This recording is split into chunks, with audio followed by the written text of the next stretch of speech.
Hey everybody, this is TheXenplays, aka Hunter Gets. I'm here on Twitch streaming Aliens Fireteam Elite, and today I have a very special guest with me.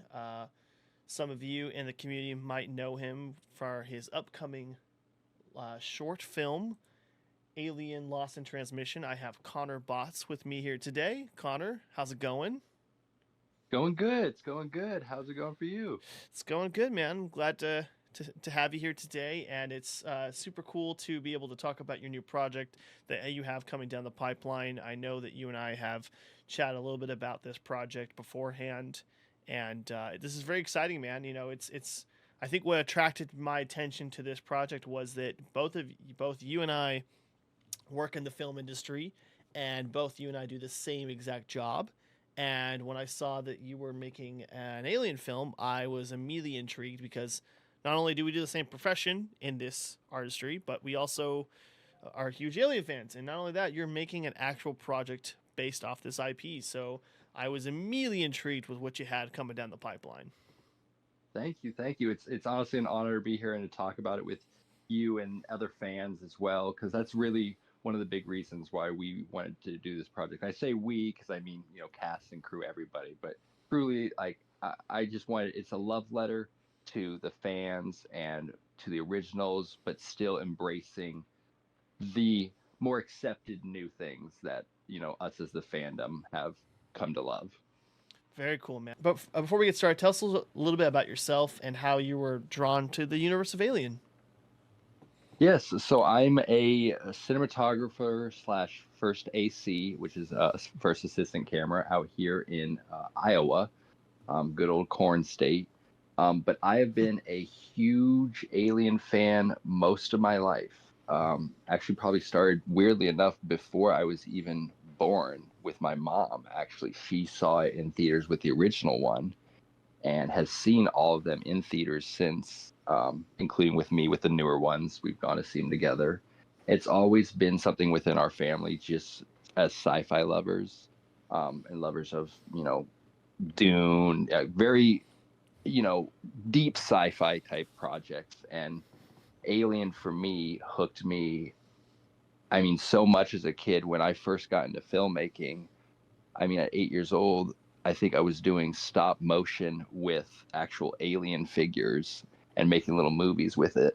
There you go. Man, I'm sure young Connor would have loved having NECAs back then. Oh gosh, you have no idea. Cool. Well, again, we are live streaming for Fireteam Elite as well. So we are in the game, and we'll get a game here set up. We'll just do something simple here so we can get us into the game. Let's do the first mission because we don't want some stress. We want to talk. So why Yeah, not? Let's take it easy.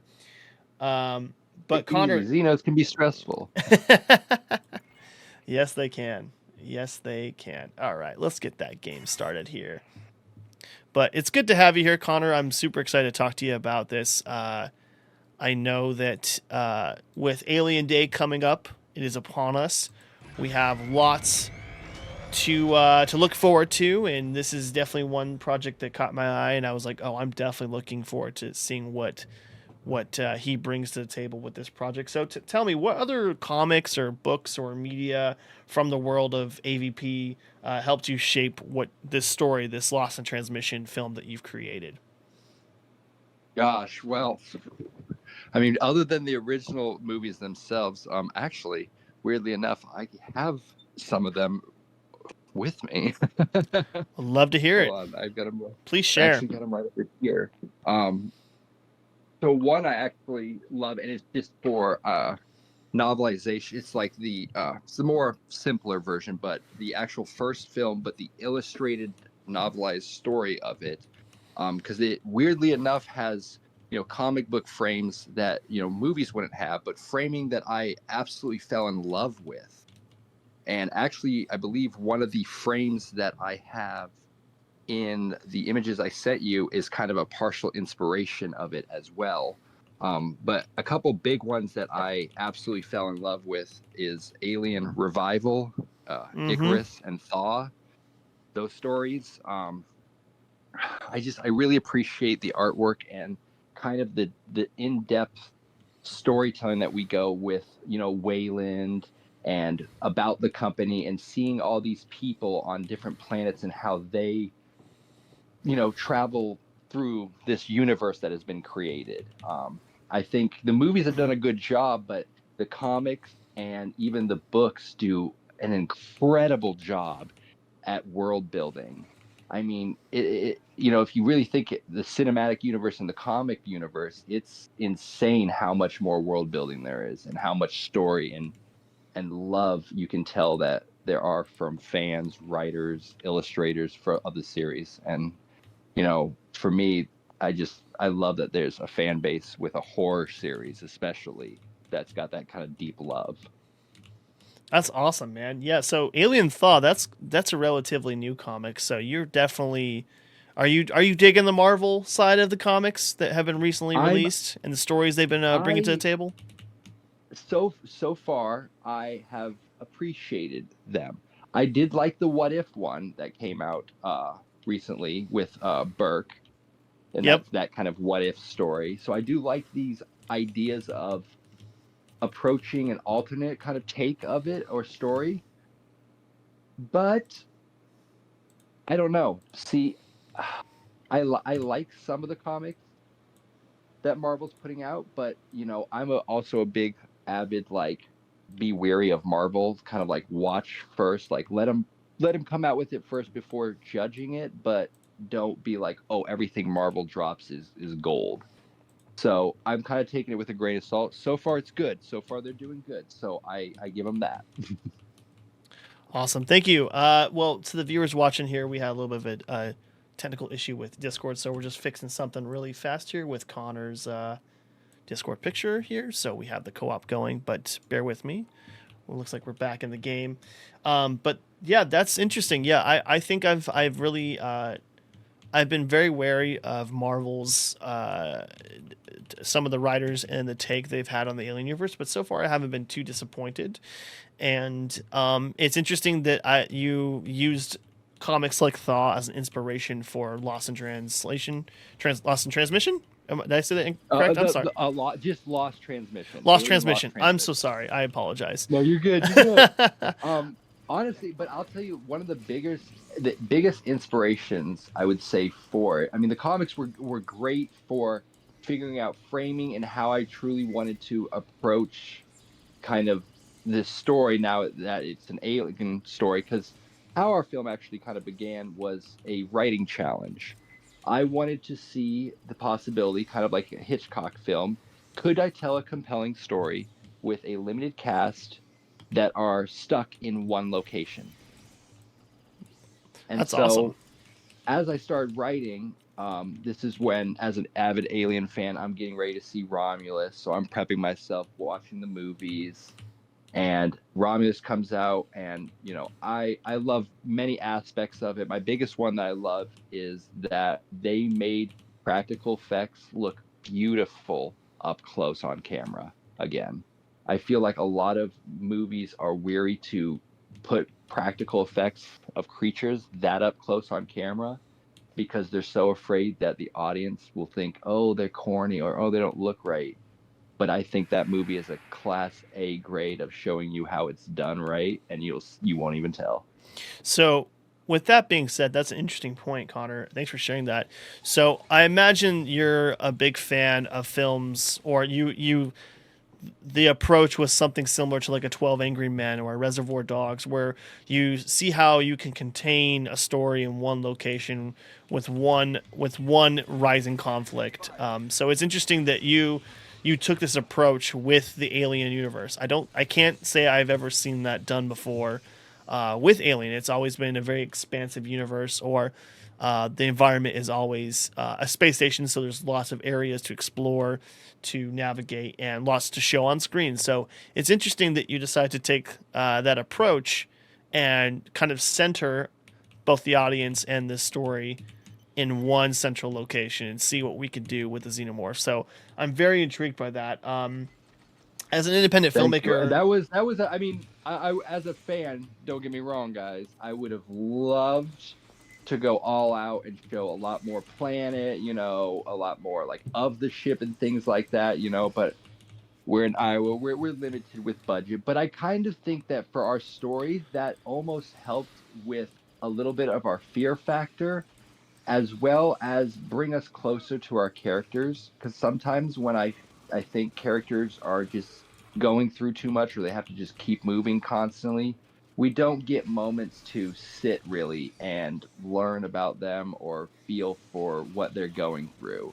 So I think for us, we really succeeded with that challenge, and we did it in such a way with that Alien fans loved, and it kind of hit me right off the bat when I was watching Aliens 2. Um, so you probably see in our trailer, and I can confidently say right here, it takes our characters kind of have to run away from a situation that is happening on the ship, and they kind of lock themselves in this room as safety.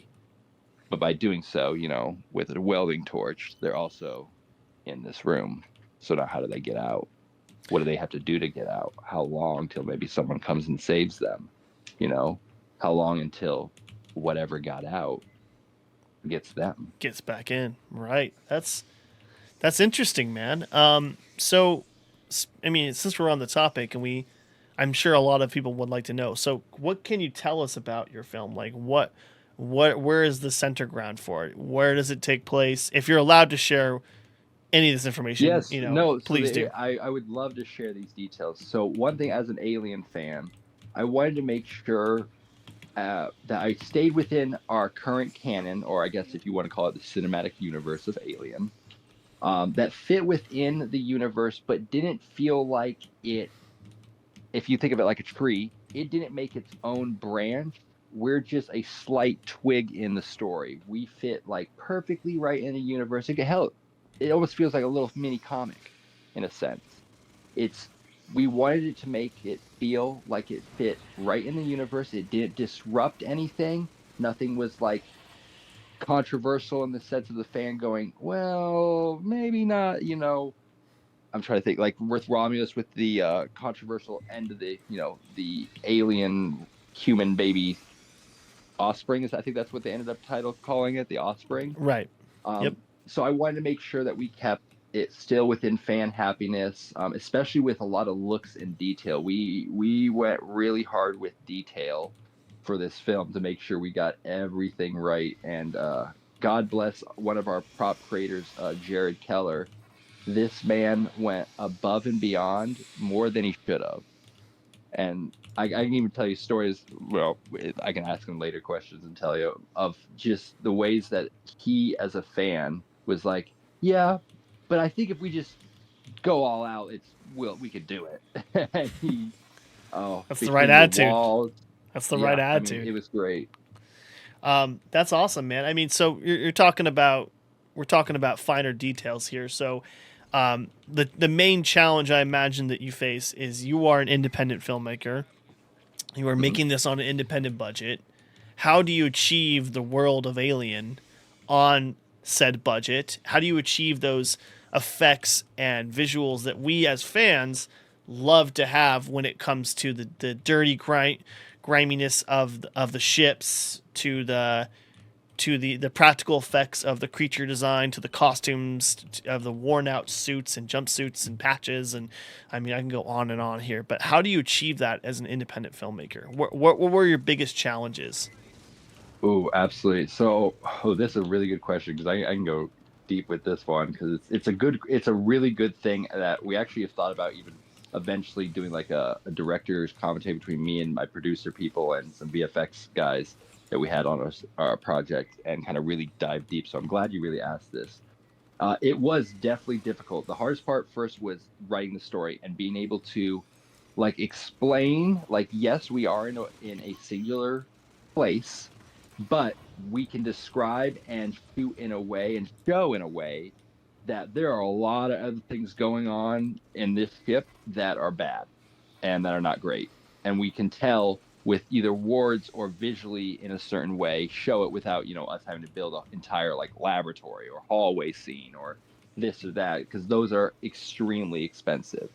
because I think for our film we probably kept the budget. I think we hit around under, I think 14K is I think what we put towards it. Which, for people who From don't all the know about filmmaking and what it costs to make a movie, this is extremely, extremely low of a budget. I mean, independent I mean films are independent very films. low. Yeah, independent films are made for maybe a couple million, maybe a million or two here. I mean, from my personal experience, the lowest I ever worked on was a million, and that was really small. So 14K is itty bitty. Yeah, very. It was very itty bitty. A lot of things went into it, like I said, our story. So I will reveal. So our story takes place just about a month and maybe I guess 4 or 5 days right after Romulus. Um, and we're not following, the Romulus crew that survived or anything like that, but Romulus storyline and aliens are definitely involved with our story. But like building this world was it was such a great experience and wonderful because the set that we use is actually a wonderful set built at Mediaverse Studios in Marengo, Iowa.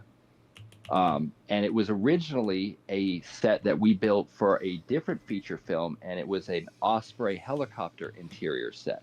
Wow. And so my original plan, because again, budget, and I wasn't even planning on bringing it to like 14K, was okay, if I can add maybe a few sci-fi lights, maybe just a couple little styrofoam things, and make it really dark, play with the low light, play with that strength of it. I think I could sell it as a spaceship interior. I think I could sell it. And so originally, I just know I needed two things made: a sci-fi door that would help fit the Osprey looking-ish set already, and a welder torch that did not have to work. I hit up an amazing prop maker, Jared Keller, who helped make our Star Wars armor for our Star Wars fan film that we did called Inquisition.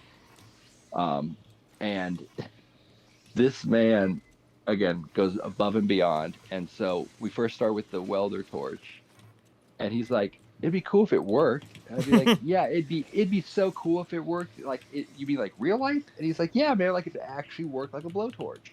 I'm like, "It'd be cool if I had a full alien suit, but we can't do that, right?" And I kid you not, 3 hours later, this man fully got like a very rough body cast, built a whole working torch and everything. And he's like, "Yes, I got it to work, and it's not that powerful, but it'll work on set."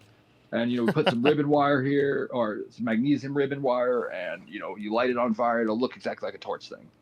And I'm like, holy crap, okay. And so the day that we are going to work on the set, he tells me, I got some walls I'm bringing in. I got a door prop made. You think you're gonna like it? I go, okay.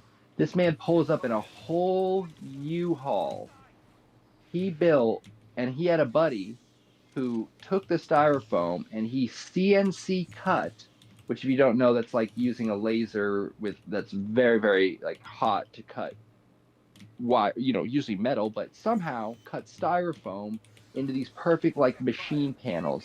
And this man built like 6 or 7 walls, a full door, a whole, well, I say this because you probably see in the trailer, a vent, like an actual like vent prop, just like in the Alien 1 movies with the iris looking I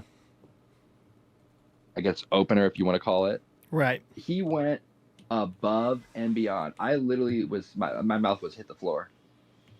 Yeah. And then we went on a process of months of just putting it together, detailing every little thing that we needed to match it as possible to the look that we wanted, which was we didn't want it to look like the Alien 1, the Nostromo, and with like the white walls, like the more what I like to call the laboratory Wayland look. Gotcha. I really appreciated the Alien. I know fans hate on Alien Resurrection a lot, but I really did appreciate the absolute brilliant set design. It made it feel like it was a dirty, cold ship. Like there were parts in that, obviously in the first one when they go to the bottom of the ship, but like a whole ship that's just definitely like old as hell, rusty. I loved and fell in love with that look, and I wanted to base our area because ours takes place on a big ship, and we're at the bottom of the ship. I wanted that look of just this like rustic ass old storage room, That's and I awesome, think we man. really achieved it. Yeah, you talked about Resurrection there. I think a lot of our fan base still appreciates Resurrection for what it is, and a lot of the set Yeah. design and textures that movie brings to our universe. Yes, that movie I don't think has as much of the following as the other two, but it's interesting that you brought that aspect to the table with your film. Oh yeah, and when I saw Romulus, I almost thought that they had some inspiration in that film as well, and I appreciated that because I was like, I love that we're in an environment because a good thing that one of our redditors when we first announced kind of that we were doing this film that brought it to us, and that was a good detail is the future is old. You know, it's old technology, but it's futuristic, but it looks old. It's rustic. It's there's a word, not neo noir. That's not the right word I'm looking for. I think I get what you're going for. You're almost Yeah. going down the like Blade Runner. You're very much in the same Yep. you're almost in the same area as Blade Runner. I can't talk today. I'm sorry, guys. My allergies are killing me. But no, this is all very interesting. So what's the goal of the film so far? Do you guys have any distribution where you want to send it? Are you just trying to release it for the fans? What's the end goal for the project? So legally, we can't really make money off this project. Right. We are not, we're not allowed to at all. It's owned by Fox, who I believe is now owned by Disney. Yep. Yeah, Disney.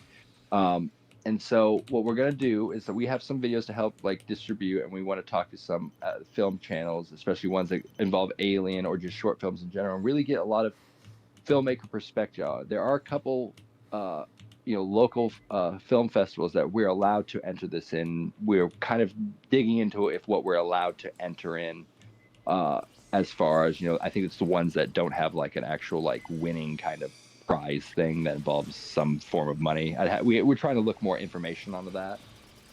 But mainly, I want to release this for the fans, so it will be going on YouTube for the fans. 110%. Like this was a love letter to, I mean, amazing people like you that love Oh, this thank you. series for what it has brought for, us as filmmakers, us as fans, lovers, and the horror franchise in general. Without Alien, I believe there are many horror tropes that are, I don't mean in a bad way of horror tropes, but many things today that are involved in horror movies now that would not be there without Alien and Uh, without Ridley Scott's wonderful magic. Absolutely. I agree with you 100% wholeheartedly there. Without the first Alien, there would be no AVP, there would be no Aliens, no Resurrection.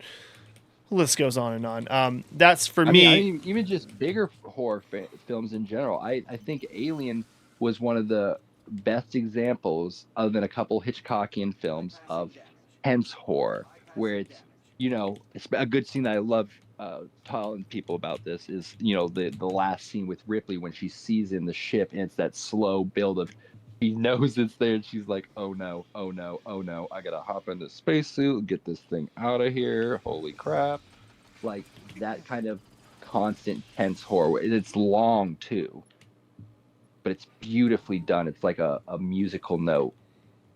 Absolutely. And so as I was speaking to earlier, what what gravitated me towards this film as well was that I work in the film industry as what's called a first AC. So I am a focus puller. I work with camera department. That is my main objective in the industry. For people who don't know what a first AC does, it's basically we pull focus, we build the camera, we think about the logistics of how camera is going to be placed, how we're going to achieve what the director of photography, cinematographer wants, and we basically handle a lot of the technical issues. But we also, while pulling focus, have a bit of the artistry in us. We pull focus, and we think about when to pull focus and how fast to pull focus and what that does for the viewer's eye. Because trust me, if we mess up, you notice, but if we don't mess up, you never know. You've never known about our position on set. So that's the interesting thing about what we do. But I'm just curious, you as a first AC, how did that reflect on upon this film? What were you thinking about in terms of the look of this movie, and how did that influence your past experience as a first AC? Did being a first AC help you understand how to frame the alien, when to allow the camera and the actors to breathe? What was that like? Oh yeah, absolutely. I'd say so too. I'd say even my role as a cinematographer too, as well. I think what it allowed me to do, especially with blocking too, because I worked a lot with my um, one of my main actors slash executive producer, Ben Mayer. Shout out to him. He's an amazing, wonderful human being.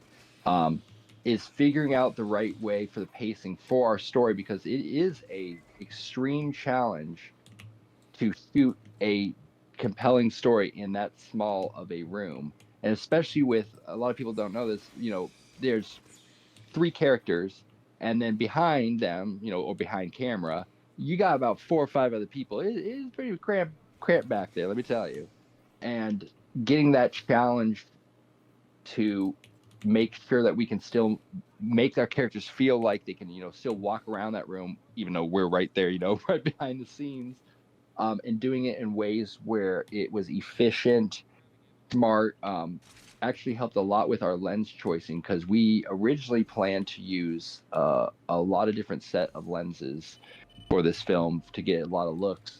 But personally, I don't know if you want to call it died and went to heaven, fell in love with a specific lens set. Granted, this film has two lenses were used primarily in the end for this film. The Blazar 33 millimeter was used for a few of the end shots and a few talking line moments. But the main lens that ate the cake for this film was and I could be butchering the name of the brand, Typoc, Samira Thieves. These lenses are some of the absolute best lenses I have used in a very, very long time, due to they were built for heavy, large formats, so they can go on like 12K sensors and still, you're not losing anything framing wise. And they have extremely close focus, like close focus distance. And so with that 28, what it allowed us to do is there are so many shots in there where I've had people like, that looks like it'd be a 50. Why does that also look like it's a 75? It's not. It's a 28. The thing is a weird little magic demon. And because we had a total of 4 film days, 2 original, and then we had 2 pickup ones. And the first day we did lens switching, and I switched out between the Blazar and the 28 millimeter, but I just kept finding myself not wanting to get rid of that 28 millimeter. I was like, wait a minute, you guys, hold on, let me get a little closer. Oh, you know what? Hold on, let's just try it with this. Let's just, let's do this. And I think it also allowed us to have more time on set. It allowed me to give our actors a lot more time to feel their roles and really get in the universe more. And it also, for me, because those lenses are so lightweight and small, and it made the rig not that big, it made me feel less invasive in the actor's space, to do their work and their performance. That's interesting you say that. So, when you're talking about a 28 millimeter lens, for people that have never touched a camera, that's a fairly wide lens. It's not too wide, but it's wide enough where it looks interesting with human faces and for wide shots. What was your thought process when trying to frame the alien? Obviously, when you look at Ridley Scott's original film, right? You don't see a whole lot of wide shots of the alien. It is mostly close-ups until maybe the very end, when Lambert is killed. And we definitely kept that same feeling as well, because I'm a big believer, don't show, just hear or see the horror itself. And for the main fact too that we couldn't afford a full alien suit. We really wanted to. There was at one point it was a discussion. However, the problem being was the shipping to get it here, because we actually contacted, there's another wonderful alien fan film called No Man's Land. We Yep. contacted the creators and asked them how they built theirs because we were looking at tails and things. And then contacted who built theirs. And the problem was just shipping it from Australia to here. And with everything going on currently, we don't know how much that could have backed up production. So we made the decision of, okay, originally we were going to just CG it, which I know everyone, sin. Ah! I know. If I had $1 million, I'd do this everything right, guys. But, and it was going to be CG until around after we were thinking about doing a couple pickup shots and a couple reshooting things. NECA, wonderful company. If the those who don't know, it's a toy company that makes very. Oh, I think the fan base is very aware of NECA. Yeah. If you guys know, then they released 3 big like ultra fan items. They had a face hugger with an egg, and then an alien wall mount. And me being an irresponsible adult decided I wanted that wall mount so bad. I wanted a face hugger. So I got the face hugger. And then as I'm thinking about the ordering for the wall mount, I start to realize, wait a minute, it's life size. This could maybe actually work about doing it in a practical way. Because one frame shot that I for sure knew that, even if we did it CG, I wanted it. We had to do it.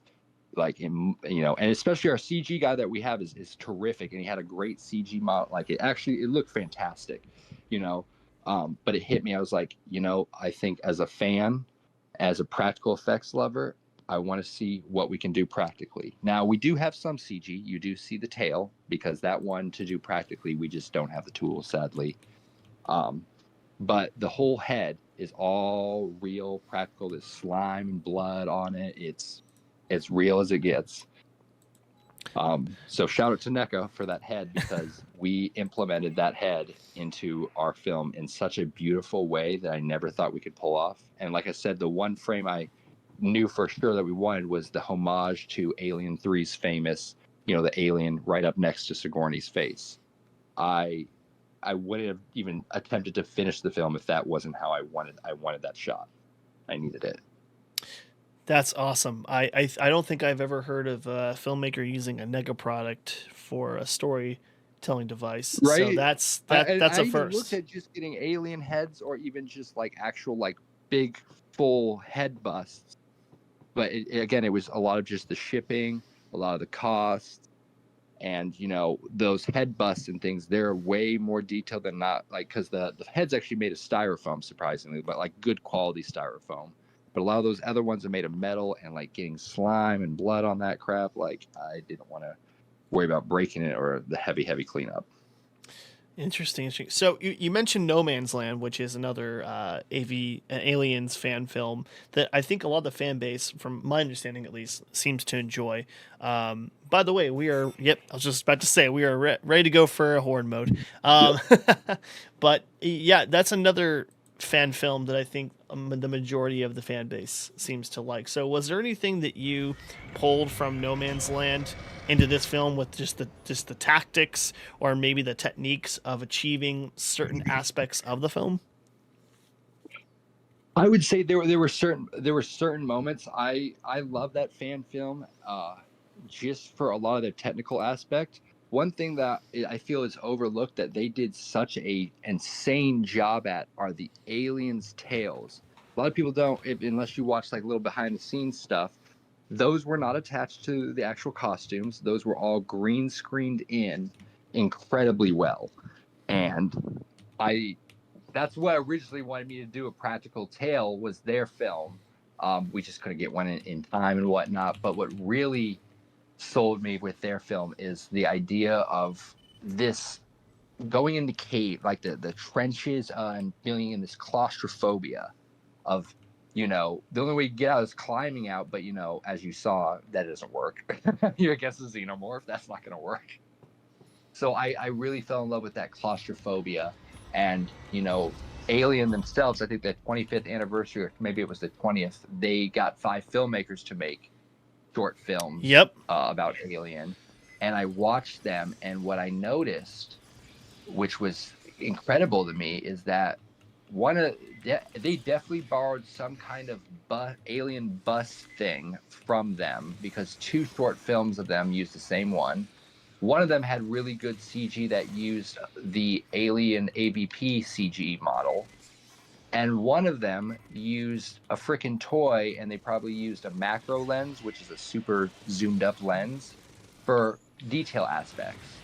And that really hit me. I was like, wow, if Fox hired these guys to do it, and they're using indie methods like we've done, why can't we just go make our Alien film? Let's do it. And so we bought that bus, and as soon as that bus came, we used it on set, and that was one of the most funnest, absolute greatest things I've done personally as a filmmaker. And to give to my actress, Gabriella, who is beyond fantastic. It gave her the ability to see the actual creature and fear in front of her to help sell it, and she did. I just hope you guys think she did a fantastic job. She also, I will have to give a shout out to her too. That's also in our film. One thing that I wanted to expand on with the Alien universe that I feel like the comics do a great job of, but the movies are getting there, is that humanity has expanded all throughout the universe, all kinds of people and places, not just, everybody, just speaks American. So one thing that we did was, there's a language it's not a dead language. It's just not a very spoken anymore language called Aymara, that she actually got and learned for us for this film, that her and her husband's character speak in the film. Because that's just I wanted to kind of show that, like, in our universe, because they play like, I don't want to say scrappers, but like scavengers, essentially, on like a scrap ship. That all walks of life come from everywhere, and they did a fantastic job at helping you feel that relationship between them even deeper. And it was so well done. So shout out to her and everybody that helped out with all of our translations. Like, just a wonderful cast and crew that I couldn't be more proud of. And I don't mean to get too off topic here, but it's interesting that you bring up the language aspect of your movie. I'm sure a lot of the fan base has already heard, but with the new Badlands film coming out, there was language developed by the same individual who did stuff for Avatar, Star Trek, etc., etc. So does that excite you within the AVP universe to have other areas of linguistics to make characters stand out a bit more? Was there any other elements to your film that you wanted to kind of flesh out that maybe other AVP movies have not done in the past? Ooh, that is a really, really good question. So I'm excited for Badlands as another. I'm also a Predator fan, huge one, just as much as Alien. But I will say I love Alien a little bit more than Predator. That's just, sorry, Predator fans. But I am absolutely excited for it, because I think with us being able to finally see and I always butcher this, Yachua, you got editors, like, what I mean. We're finally seeing them in their actual culture, light, and like how they hunt. We get to actually find out more backstory, which I always love with this series, because the way it's always been done is you get more questions than answers, which I know some people hate, but I almost love it, because it gives us as the fans a chance to breathe, think upon it, communicate with each other what our thoughts are, where they could take the direction of things. And I think that's, in a way, almost better than just getting a solidified answer right away. Just like, what can we go with it? As fans, we get a moment to really take in everything. And so I'm really excited for Badlands. I think they're gonna do a great job with Predator and bring a new light to it that we haven't seen and learn more about the Predator. And I'm hoping that leads to more about the alien, us learning more about the alien homeworld. And I know some people were a little, against some of the Romulus choices like the Offspring, but I'm very intrigued how they could go about the black goo, or I can't remember what the actual like term for what it was called was, but exploring those type of routes and whatnot, because I know like in AVP Fire and Stone, the comic series, you've got aliens, predators, Prometheans, I get, or engineers, sorry, and colonial marines. And weirdly enough, I have a feeling we're going to see some kind of alien thing in this Predator film, since it does take place way in the future, apparently like 21, 20 something. Um, so I would die if we saw like the Predator just in some like planet land, and there's just like an old like busted out APC, and we see like dead bodies of like colonial marines. Just give me that little thing. That's it. Just the Predator like maybe just looking at the bodies or whatnot, and you'll get me sold. I'll be like, okay, make AVP now. But if you're gonna do AV, but I truly believe if you're gonna do AVP now, the only correct way to do it is you got to put it in the future of where the colonial marines are involved. Make them a big kind of, don't make it just human. I mean, you like that. I think that's part of where the comic series is way stronger than what we got on the cinematic series. Is when you add Agreed. spaceflight and the ability for humans to actually have a good chance against the enemies, I find that more interesting. Granted, I don't mind them also getting just taken out by a predator or alien. I have no problem with that either. But it's a nice change. I agree. I've always been a particular fan of the comics adaptation of AVP. I think ever since that first comic came out many years ago from Dark Horse, with Machiko and the original setting for AVP War, I've always been a huge fan of that iteration where the Colonial Marines are involved.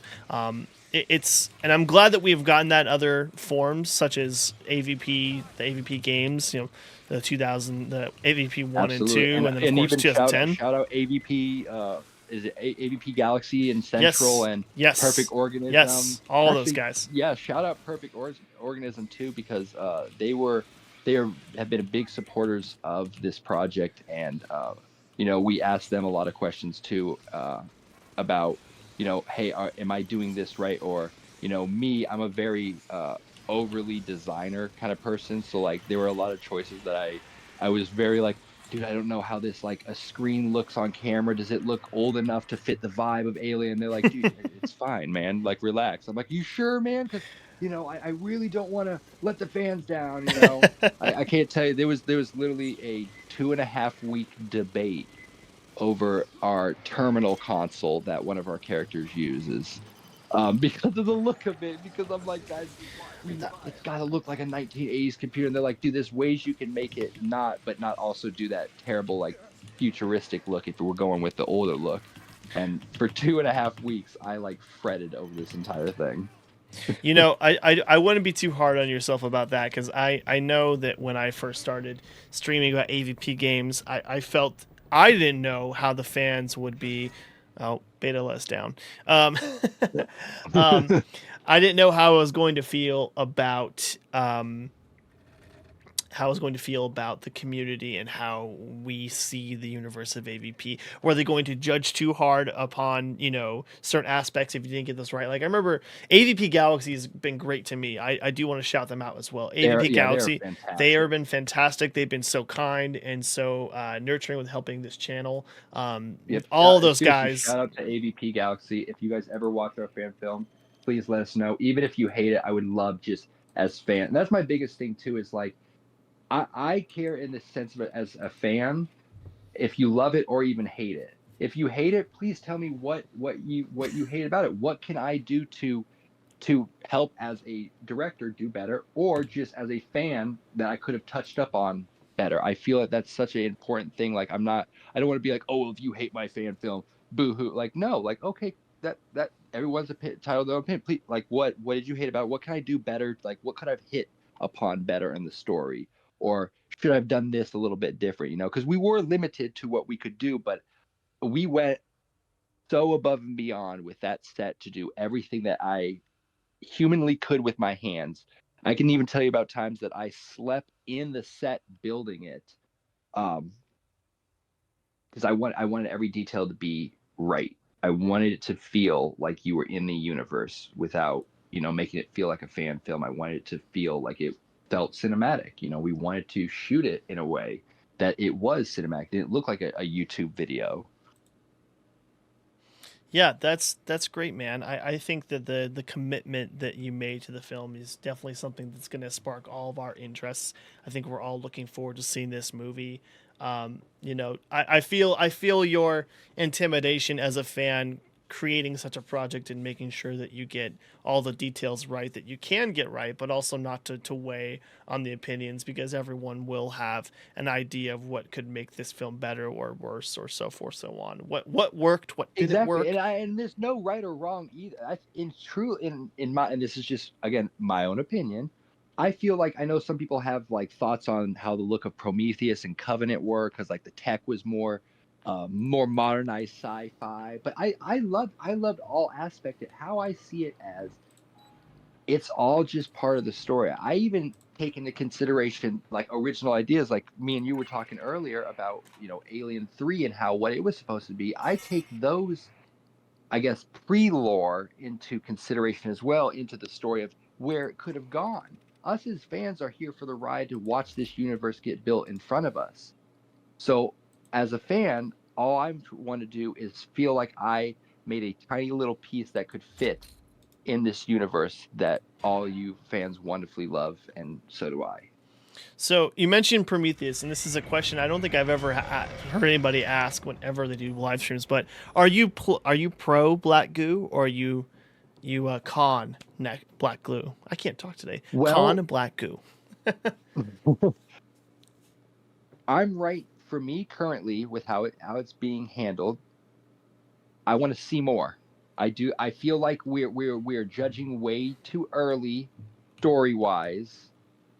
Now, I'm talking cinematic universe. If we go on deeper with the comics and whatnot, I I need to see more. It's the same kind of thing, but with a cinematic universe, let me see where it goes, because I think if, like I was saying with the AVP, like if they do it with like the Colonial Marines and Predators, possibly involving the engineers in it as well, and bring the black goo as maybe like a universal kind of like bad thing, like even like let's say the Predators know it's like a no no no no no no no thing, you know, and like it's like treated in a way to I just want to see more. I would say I'm 60-40, 60 pro, 40.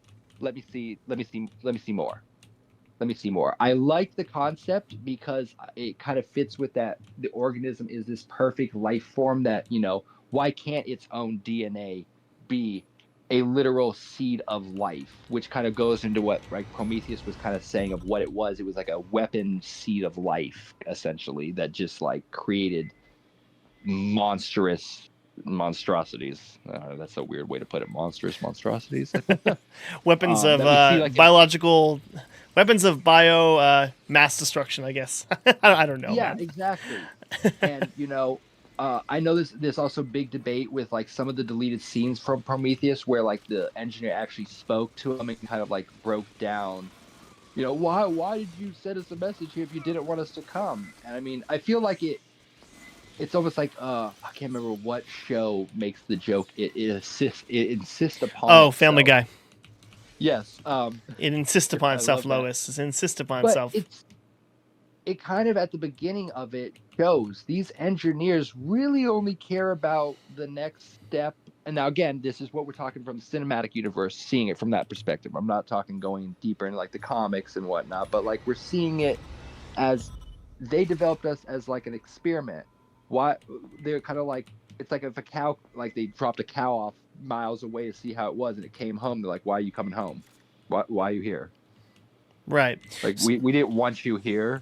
Like, you're here. Please go away. So, do you now that you've tackled this universe, do you see yourself maybe tackling a Predator fan film as well? Is that maybe something on the horizon as well? And if Well, so, what would your approach be? okay. Look, as a fan, I would tell you hell to the yes, but I'm gonna be honest. As a filmmaker, right now, I don't know. I don't know. A dream, like it'd be an absolute gosh darn God-given dream of mine to have the ability to make a Predator film or an Alien film. I have had thoughts of Predator because, like we talked before, my original before even this film Alien even happened, years before, like right before Prey came out, I always joked that if Prey didn't go out, come out well, that I'd just be like, screw it, I'll drop 4 or 5 grand on a Predator costume. Let's do this myself. Because I do feel like, and I'm not hating on the filmmakers, set people, or anything like that, not at all. The the sauce for Predator, what's the rhythm for it is not difficult. It's horror action, but you have to stay in the horror realm mostly. You can't teeter that line. You can't go more action to horror, or you get something like Shane Black's The Predator, who, and again, I love your Shane, love your work. I know hate you. I know people hate that film, and I will say it's a film. We'll put it that way. It's a film, but I felt like it had a lot of meddling to it. Homage to the original Predator with a little bit of AVPR in the setting sense, not story wise or anything that. And I'm not hating on AVPR because I love the cinematographer for it. I think whoever colored and edited it was dealt a bad hand that the producing studio told him to do. I don't know.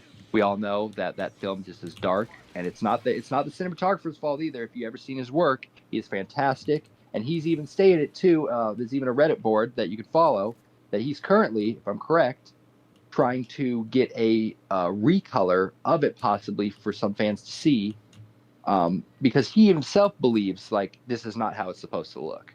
And the cinematographer, the guy who physically had the camera in his hand, told you that that's not how it's supposed to look. I take his advice for it. So I would definitely do one in kind of like a somewhat suburban-ish, kind of like a Predator 2, but with a mix of Predator 1 in it. Okay. Although my dream Predator film, I'm not gonna lie, like if we're talking no, like, No money wasn't, limitations. no limitations, 110% we'd be going Samurai Predator. Someone actually pitched. I don't think they pitched. They wrote a fan created a synopsis of a perfect Samurai Predator one where it's like the Predator killed the Samurai's master, and so the Samurai like trains for years to like try to hunt this Predator down. And obviously, it's not the same Predator that killed his dad, because if you know how they hunt, it's not always the same Predator that comes and visit. But eventually, that he would find one and take it out. That would be the dream right there. Right. 110%. Well, And shoot it in a I would shoot it in a very interesting way. Like if I had to think cinematography wise, slight combination of some Greg Fraser, like the Batman kind of looks, and very unique bokeh kind of feels, with a little hint of a good favorite director of mine is Neil Blomkamp. Just a little slice of some District 9 type of camera work where it's a little bit more shaky. I think a good combination between shaky and brilliant smooth can work wonders. Gareth Edwards makes it. I mean, he's a perfect example.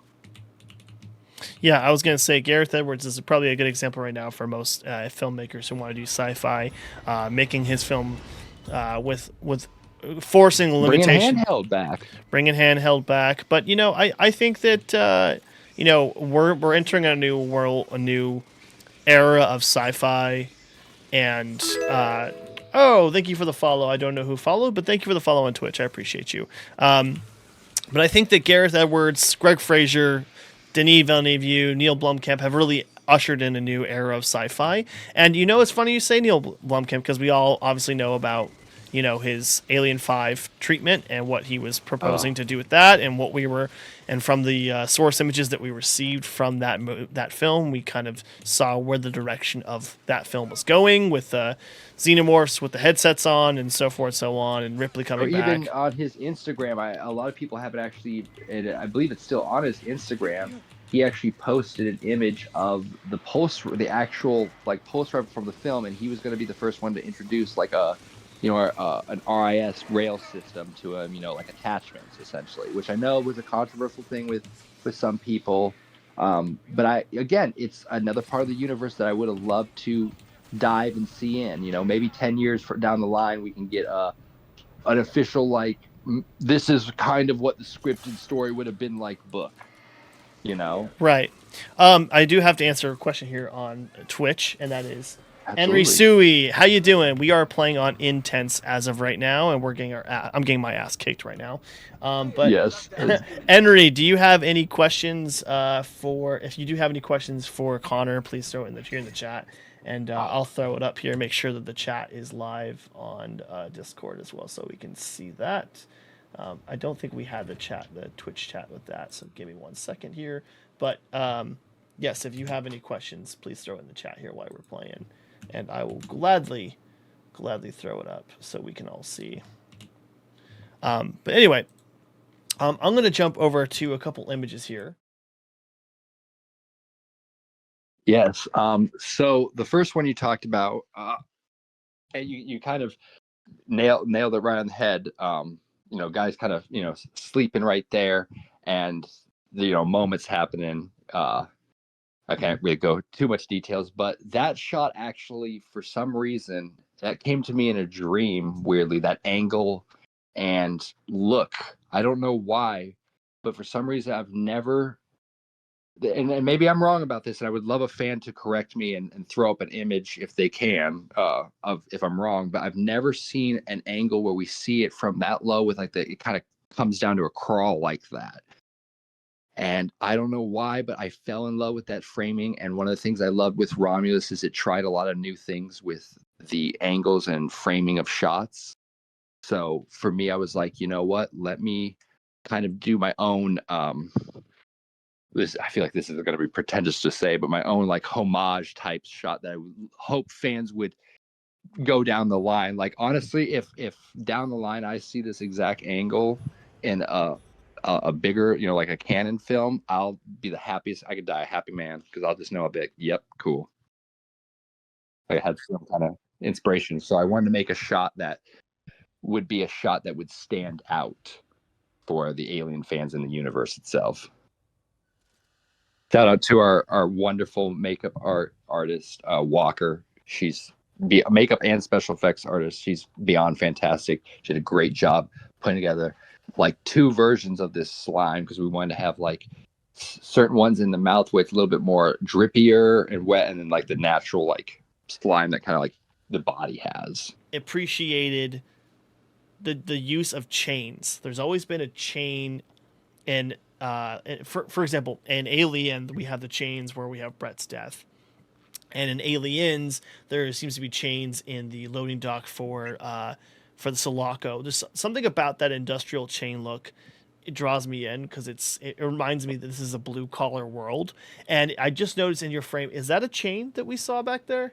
Oh yeah, and actually, shout out to the fans. So when we had the project that we originally started, on a Reddit board, I shared a pre-visualization, shot of one of our space shots, and just a reference of our room, and we even shot a little video where it was our main actor Ben going through the set, kind of showing everybody everything, and we want everyone's opinion, right? And it was actually kind of my first attempt at seeing how the fans would react to it, and I being me as scaredy cat, I'm like, okay, fans are gonna hate it.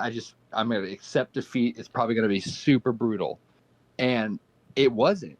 They loved it. There was the only 2 things that people brought up, which I thought were amazing comments and whatnot, was keep everything old and add wet chains. Wet chains was up I think 30 something, and I was like, okay, well, I'm going to the hardware store and grabbing some chains. And we literally put up a bunch of these chains that we had hanging from the ceiling because the room itself, I wanted it to feel like a kind of a back storage, area that's kind of somewhat connected to, I don't want to call it like a power, like a, not like a power box, but like, it's a back room where they keep crap, some space travel stuff, it's not a room that's often used. And I felt like the chains that we had and we put up there did such a great job at selling that look that we're just in this like back end of this hull of a ship. Very nice. Yeah, I think when I think of the world of Alien, I think of textures. That's funny someone said that are wet, grimy, dirty. That I can maybe wipe my finger along a pipe and there will be some rust, and it's just been so much precipitation and moisture in that area that I feel like I can touch it. It So was a very tricky aspect for this film as well, because one thing I wanted to do to help save time and also kind of put in the challenge, because I like challenge myself, is I wanted to create universal lighting, which means that we basically didn't have to set up any extra lights anywhere except for maybe a tiny like handheld kiss of light to the side of someone's face. That's it. Everything needed to be on camera right there, so we didn't have to worry about that with timing. So I believe there's over 13 different lights in there. Some film actual lights, like in the ceiling, there is an F22 aperture, or I believe it's aperture, I think, or Amaran. Uh, yep, Amaran panel light, and then two small. Oh, no, they're absolutely perfect. Yep, and then we got two small rig 10 W Max flashlight lights to point down at the ground to give me this great orange lighting kind of look pattern on some of their faces when they would walk by an area. And then a lot of those practical lights were lights from Amazon that are used at night for like lighting up a hallway. And we just added those in, and they've all set up to their own wiring system too. I went above and beyond for that set a little too much. It's got its own power system in that set that hooks up at the ceiling, where it's all connected to a bunch of other wires and stuff. There's actually in the set a computer that's built like a Wayland screen that looks like it's cracked. That's actually hooked up. The set has its own ventilation system, because I even got obsessed with the idea of like cold fog coming from the ceiling, because I love that in Romulus and Alien Resurrection. So we did that. We added cold fog that came out from the top in a very crazy DIY unique fashion, but we also needed ventilation because we didn't want it to haze too much in the set, just enough. And so we did that for that. And it really just, we wanted to make it as much as a spaceship as possible. And so with like costuming, we had two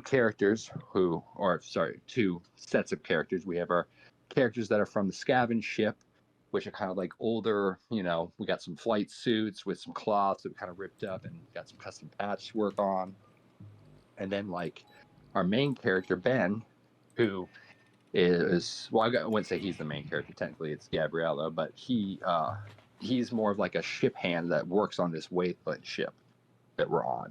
He basically runs some electrical power wiring and works some diagnostics on like Mother and things like that. So I wanted him to have kind of a flight suity look, but more engineer rustic. So we got him like this harness, these cargo pants, made him about like a Wayland shirt, cut some holes in it, and wanted him to look like he was just another person that worked down at the bottom of the ship.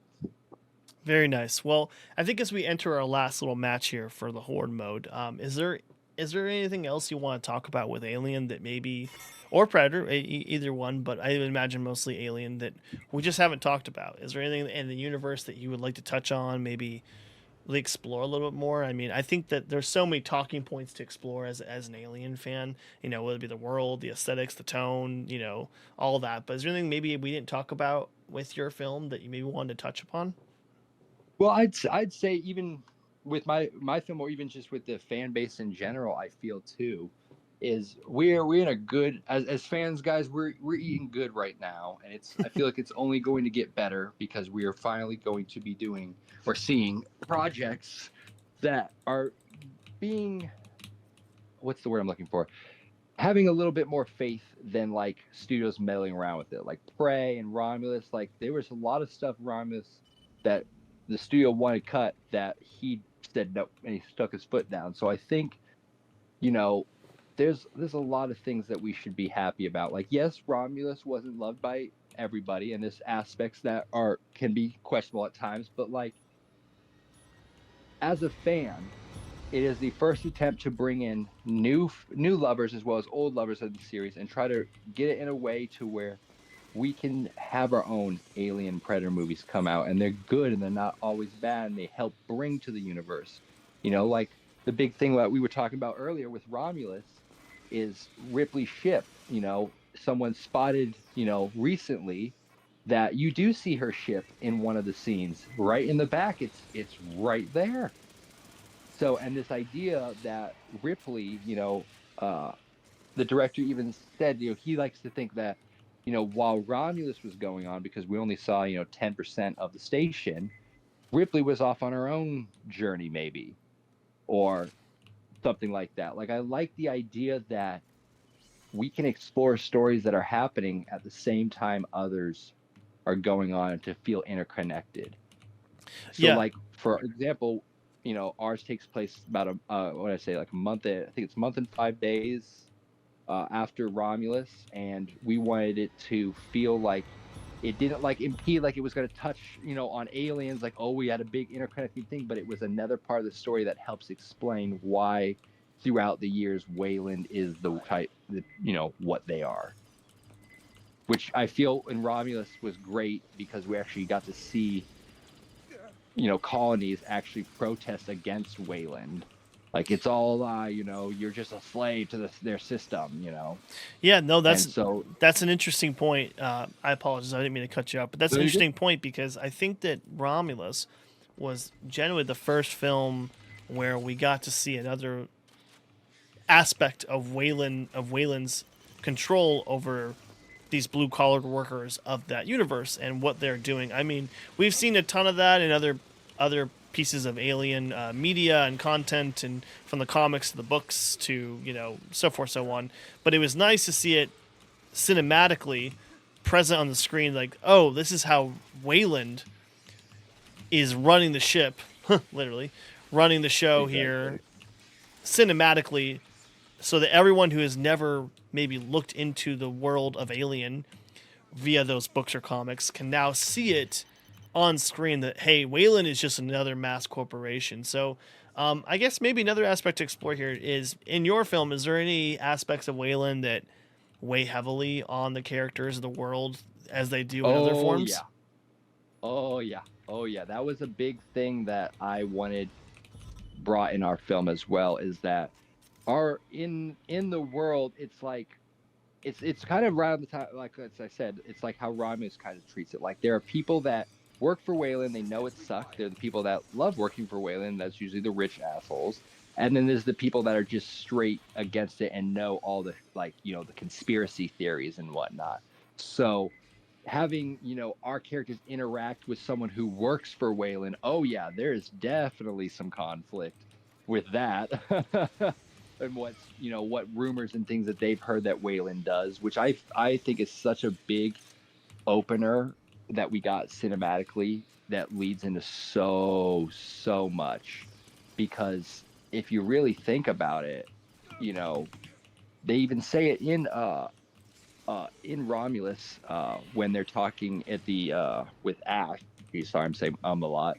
When they're talking with Ash about humanity wasn't built to survive out in space.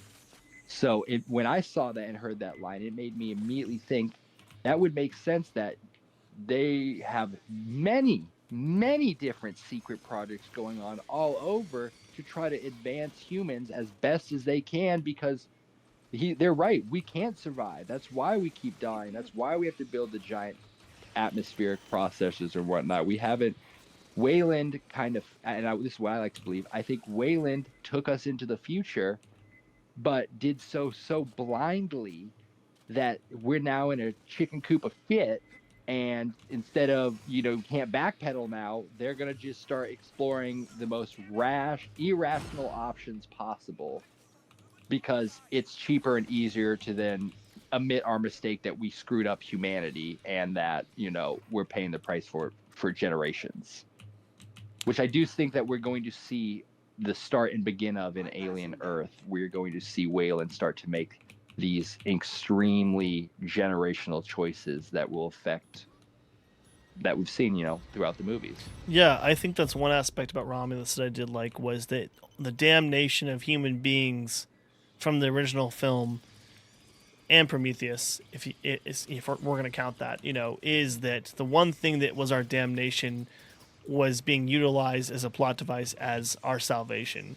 And I think that's one part about Weyland-Yutani that I don't think. I mean, we've it's been explored before in other But not media. at that kind of No, detail, no.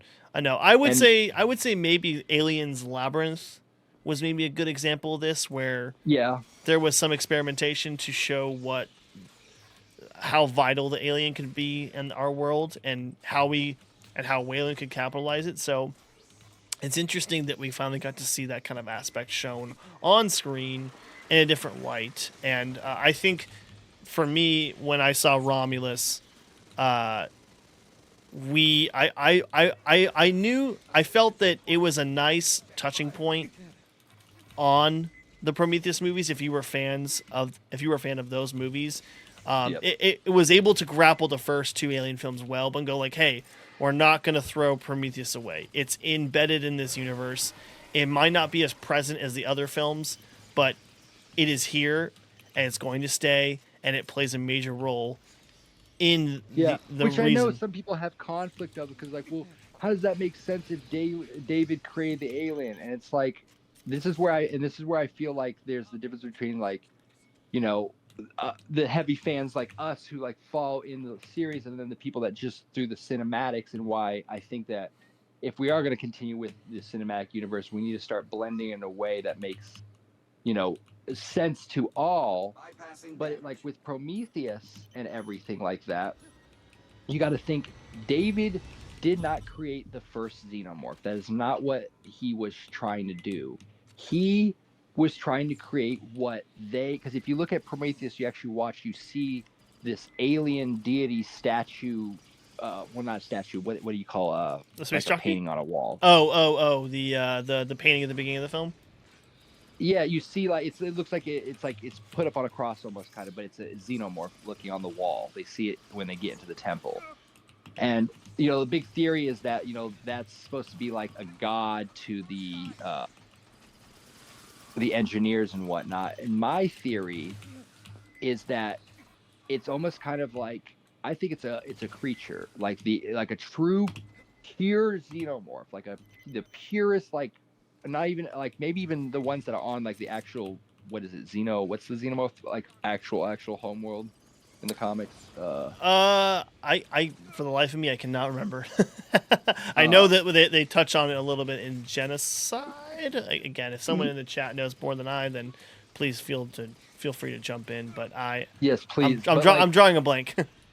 I would like to think that in the cinematic universe, that David's version, which I know has been named the protomorph, I believe is what the fans and everybody is. Yeah, the protomorph is just basically a genetic engineering of a monster. But it's David because of how his whole mind of, I got to be a creator of God, I got to be the next God. He thinks like, I've made the more perfect version of what this creature or thing is supposed to be, because you look at the Deacons, it's very simple. They're all just iterations of whatever the original creature is, which I truly don't think, unless the cinematic universe wants to claim that the first xenomorph we've seen is a true original. Maybe we haven't seen a straight 100% xeno. That's an interesting point. Connor, I got one last question for you before I let you go, because you've been so Absolutely. gracious enough with your time. Do you see another Alien fan film down the pipeline? And if so, what direction would you take with that one, if it's possible? For me, yes, probably not. And I don't want to fully get people's fans down. As a filmmaker, one thing I've I as just a avid movie lover and fan of the Alien series. Also, like I said before, I did a Star Wars fan film. Is in our industry, it's so tough to kind of get our names out there and try to do more work. I would love, I always saw as a kid, I always thought I wanted to be the guy that could do video game movies correctly, or do IPs and follow, lore correctly, since for some reason Hollywood can't forever, for some reason, Star Wars, but let's not even go there. But I would like to, but for right now, not yet. I would like to explore some other short film ideas that we have right now, which if you're following the channel or whatnot, you can see and explore. But I'm not going to say no as in never. One of my big things that a dream of mine, heck, I would love to just be a PA on the next, Alien film. I'll be, the director's you and I coffee both. boy. I don't care. You and I both. Right. So, a dream of mine for this film, and I joked with the Perfect Organism guys that, if he just randomly watched it on Twitter, and just tweeted, I'd frame that. But like, I kind of would like to see from the fans and how they take the film and the reception, and I would want to take all their feedback too. So as fans, I really want you, like, tell me your thoughts and everything. What could, be, because again, it was a challenge film. The idea was to put them in a room and build a story within that, obviously, like, if, your comments just like, oh, it would be great if we could have saw that part of the hallway or this part of the ship. I 100% agree with you. If we had the time, the budget, I would have done a whole little like interior part. But I also felt that because we put it in the room, it helped the story. And maybe it didn't, but I think it did. I think our cast and crew did a fantastic job. And I think as a fan, you guys will love it too as well. Awesome, Connor. Well, again, thank you for joining us today on the stream. It was fun to play. Thank you so much. It was wonderful. No worries. It was fun to be able to play Fireteam Elite and also talk about this project. I'm very excited. For everyone watching, when do you think the film will come out? So, I don't want to. Yeah, I mean, I will say it will be coming for sure. Alien Day? I can't confirm or deny this, that they would come out on Alien Day. Our hopes and goals are Alien Day. We are currently in the final stages, just mixing and mastering stuff, and we want to make sure that we get everything right, and that includes down to sound effects for you guys. So we will have something come out on Alien Day. We will have something.